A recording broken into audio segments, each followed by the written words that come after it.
selline tavaline hommik Altamari peal. Koid on ihtu tõmmatud kõik. Alvar magab seal üleval, Ats magab all.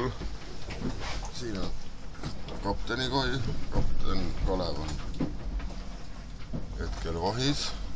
Üleval oleks Ivo pesa, ööris magab Orav. Siin on meie kambüüs. Meie rohelise tagavara suure võrgu sees.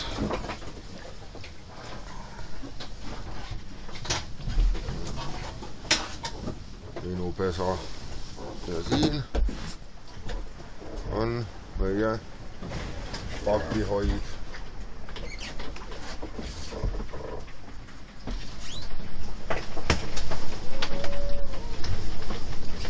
Üleval käib mingit kiljumist. Tulime Sherbourist välja, sõidame otse Imuideli poole. Oleme Inglise kanalis siin Le Havre'i koha peal ja korralikus pakstaagis öö otsa oli päris hea möll. Ei magage. Naerata.